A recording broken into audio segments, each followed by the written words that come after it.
இறை இயேசுவில் அன்புள்ள அருமை சகோதரிகளே, உங்கள் அனைவருக்கும் இயேசுவின் நாமத்தில் இனிய வாழ்த்துக்கள். இன்றைய நற்செய்தி வாசகமானது மார்க் பிரிவு 6 இறை வசனம் 30 முதல் 34 முடிய உள்ள இறை வார்த்தைகள்.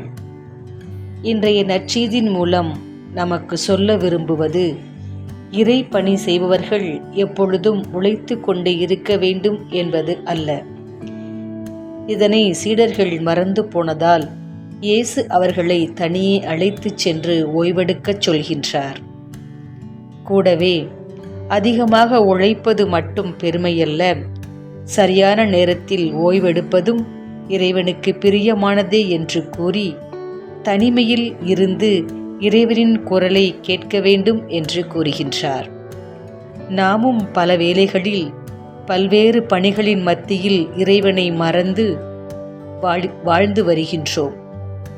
எனவே நம்முடைய அன்றாட பணிகள், பிரச்சனைகள், சப்தங்களிலிருந்து விடுபட்டு சில நேரங்களில் முற்றிலும் மாறுபட்ட சூழலுக்கு நம்மை நாம் உட்படுத்த வேண்டும். அமைதியான தனிமையான சூழலில் அமர்ந்து இறை குரலை கேட்க முன்வர வேண்டும்.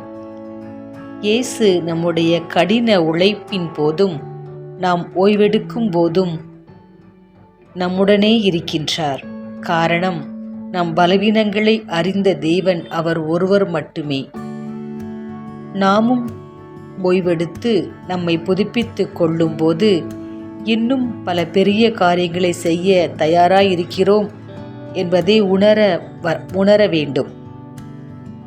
இன்றைய நற்செய்தியில் நாம் கற்றுக்கொண்ட முக்கியமான பாடம் என்னவென்றால், சப்தமில்லாத சூழல். இறைவனின் சத்தத்தை கேட்க கூச்சல் இல்லாத அமைதியான இடம் தேவை. சுய பரிசோதனை. செய்த வேலைகளை பற்றி யோசிக்கவும் அடுத்த கட்டத்திற்கு தயாராகவும் இந்த தனிமை நமக்கு உதவும். 3. சமநிலை.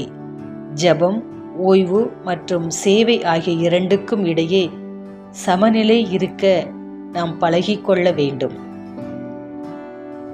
அருமையான சகோதரிகளே, நாம் பொது காலத்தில் பயணித்து கொண்டிருக்கும் இந்த சூழலில் பல்வேறு பணிகளின் மத்தியில் நாம் இறைவனை மறந்துவிடாமல் தனிமையில் அமர்ந்து இறைவனின் மெல்லிய குரலை கேட்டு இறைப்பணி செய்ய முன்வருவோம். நன்றி.